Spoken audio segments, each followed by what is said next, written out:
जो बिलावल भुट्टो ने बातें की हैं मेरे महबूब कायद वजीर आजम इमरान खान साहब के हवाले से, I categorically reject, condemn in its entirety.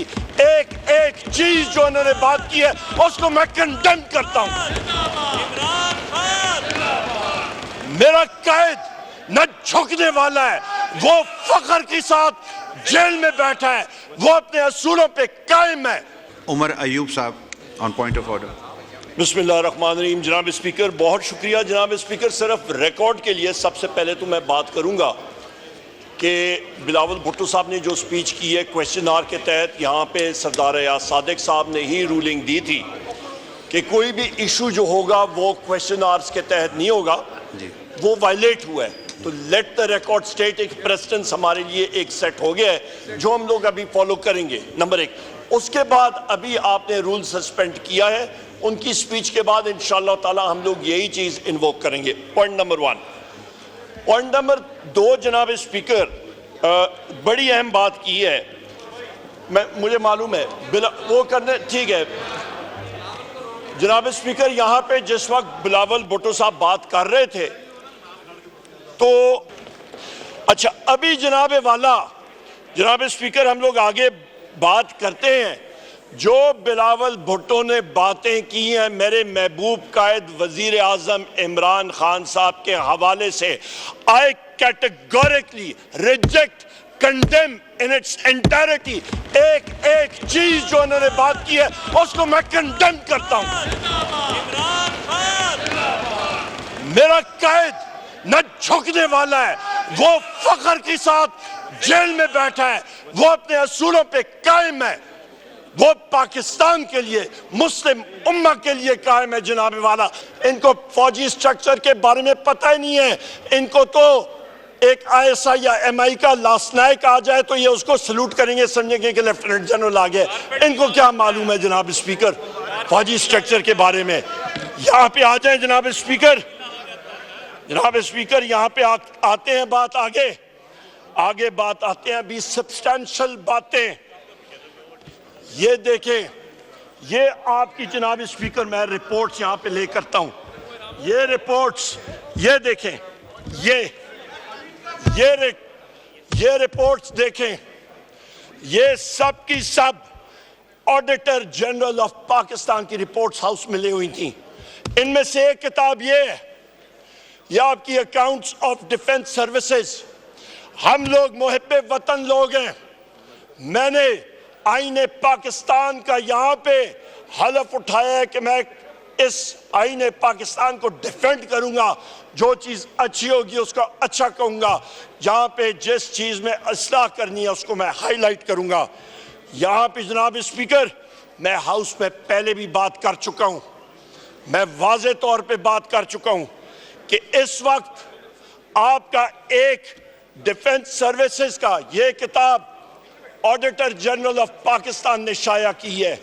इसमें तकरीबन आपके जनाबे वाला, इसमें 367 पेजेस की ये किताब है। और भी किताबें हैं, ऑडिट पैराज, और इसके हाईलाइट में बताता हूँ कि ऑडिट्स जो आई हैं 566 अरब रुपए की इरेगुलरिटीज इस ऑडिटर जनरल ऑफ पाकिस्तान की रिपोर्ट में आई हैं। ये 1950, ये सिर्फ एक साल की मैं बात कर रहा हूँ, और अगले साल भी हैं इसमें जनाबे वाला मिनिस्ट्री ऑफ डिफेंस के तकरीबन आपका जो चीज़ें हाईलाइट की गई हैं, non recoveries, over and advance payments, procurement related irregularities, losses to the state, non production of records. और ये जनाब स्पीकर, ये डिफेंस का सिंगल लाइन बजट होता है।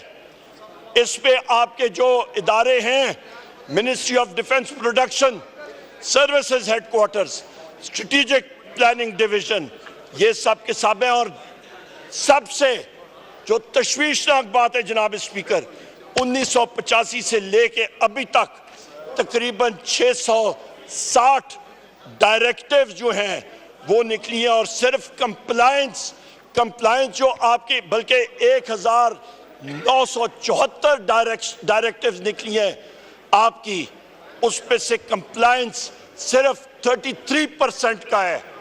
तो हाउस को ये बताना चाहता हूं आपके तवसत से कि ऑडिटर जनरल ऑफ पाकिस्तान ने मिनिस्ट्री ऑफ डिफेंस की कंप्लायंस को फेल कर दिया है।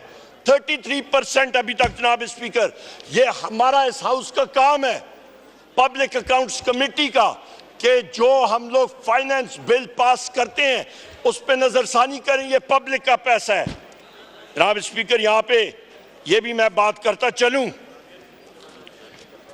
कि इधर मुख्तलिफ जगहों में बदनवानियां जो हुई हैं उनको ऑडिटर जनरल ने हाईलाइट किया। अभी सितम ज़रीफ़ी यहाँ पे आती है कि ये चीज़ें यहाँ सिविलियन महकमे में होती तो उस महकमे के सेक्रेटरी और प्रिंसिपल अकाउंट अफसर और बाकियों को अंदर कर दिया जाता। अभी तक क्यों इन लोगों के खिलाफ एक्शन नहीं लिया गया, ये हमारा सवाल है और हम लोग सवाल पूछते जाएंगे। मैं जनाब स्पीकर आया सादिक साहब का अपनी पार्टी की तरफ से भी मशकूर हूँ। उन्होंने स्पेशल कमेटी बनाई, उसकी अभी भी मीटिंग हुई है। मुख्तलिफ शाह साहब उसको, खुर्शीद शाह साहब उसको हेड कर रहे हैं।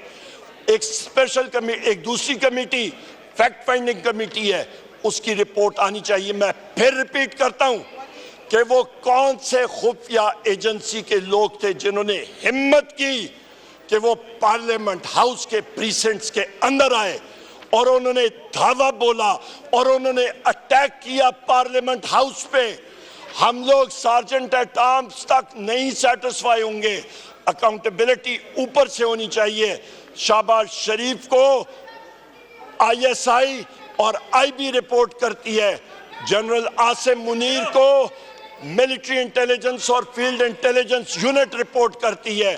जनरल आसिम मुनीर साहब और शहबाज शरीफ साहब दोनों आप अपने मुतल्लिका DGs को बुलाएं और इस चीज का तयन करें कि किस शख्स ने पार्लियामेंट हाउस पे धावा बोला और उसको फिल फॉर उसकी नौकरी और उसके नीचे जो एहलकार थे जिन्होंने पार्लियामेंट पे धावा बोला उनको फिल फॉर उनके खिलाफ एक्शन लें और टर्मिनेट करें कि आइंदा ऐसी बात कभी ना हो। जनाब स्पीकर, आखिर में मैं ये बात करूंगा कि हमारे Ali Amin Khan Gandapur chief minister KPK, उनके साथ हम लोग खड़े थे और हम लोग सारे के सारे खड़े हैं क्योंकि वो हक पे है,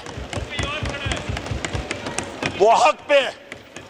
और यहाँ पे जनाबे वाला अवाम की मैंडेट वो पाकिस्तान तहरीक इंसाफ और वजीर आजम इमरान खान साहब के साथ है। आखिर में मैं एक बार फिर कहूं कि जनाब रूल्स और प्रोसीजर का आप उसको फॉलो करें। ये फॉर्म 47 मैंडेट को हम लोग और पाकिस्तानी कौम रिजेक्ट कर चुकी है। आज पाकिस्तान कौम की आंखें वजीर आजम इमरान खान साहब की तरफ हैं।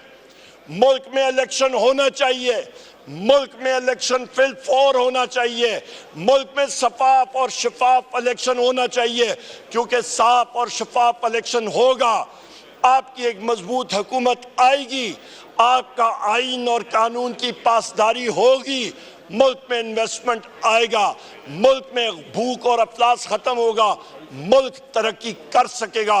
और इंशाअल्लाह ताला इसके लिए वजीर आजम इमरान खान का वजीर आजम बनना नागुज़ीर है और मैं रब ने चाहा इंशाअल्लाह वो बनेंगे। बहुत शुक्रिया जनाब स्पीकर।